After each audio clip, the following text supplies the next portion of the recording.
नारीशक्ती विधेयकाला मंजूर करून महिलांना 33% आरक्षण देऊया, लाल किल्ल्यावरून मोदींचं राजकीय पक्षांना आवाहन.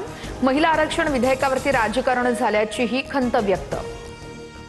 नारीशक्ती विधेयक 2023लाच मंजूर झालंय, मात्र बिलाची अंमलबजावणी अद्याप का केली नाही, संजय राऊतांचा सवाल.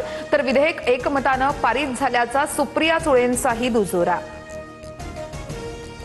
फडणवीस नेमकं लोक न्यायालय कुणाला म्हणतायत? कोर्टातही तसाच निकाल लागेल ही फडणवीसांची धमकी. फडणवीसांनी स्वतःवर संकट ओढावून घेऊ नये, संजय राऊतांचा इशारा.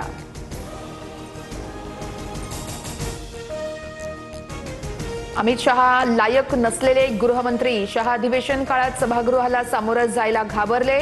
काँग्रेस नेते पृथ्वीराज चव्हाणांचा निशाणा. तर महत्वाकांक्षेसह लायकीही असायला हवी, राऊतांची जहरी टीका. मी केलेला कॉक्रोच या टिप्पणीचा दुरुपयोग करण्यात आला. सरन्यायाधीश सूर्यकांत यांचं स्पष्टीकरण.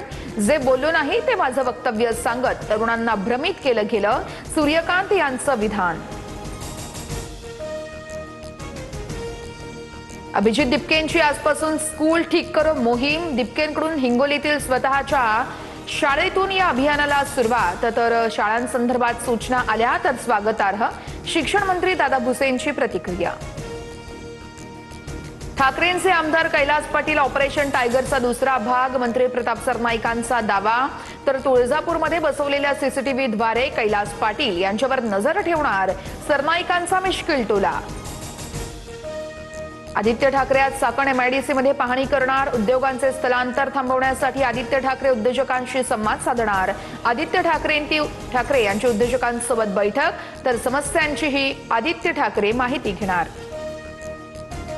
इस्लामपूरचं ईश्वरपूर केलं, आता लवकरच मुंब्र्याचं मुंब्रादेवी असं नामांतर करणार. सर्वांना हिंदूमय करण्याचं काम करतोय, मंत्री नितेश राणेंचं वक्तव्य. अमराठी रिक्षा टॅक्सी चालकांना कुठलीही मुदतवाढ नाही. मराठी शिकण्यासाठी आज शेवटचा दिवस. 18 तारखेपासून कारवाई करणार परिवहन मंत्री प्रताप सरनाईकांचा इशारा.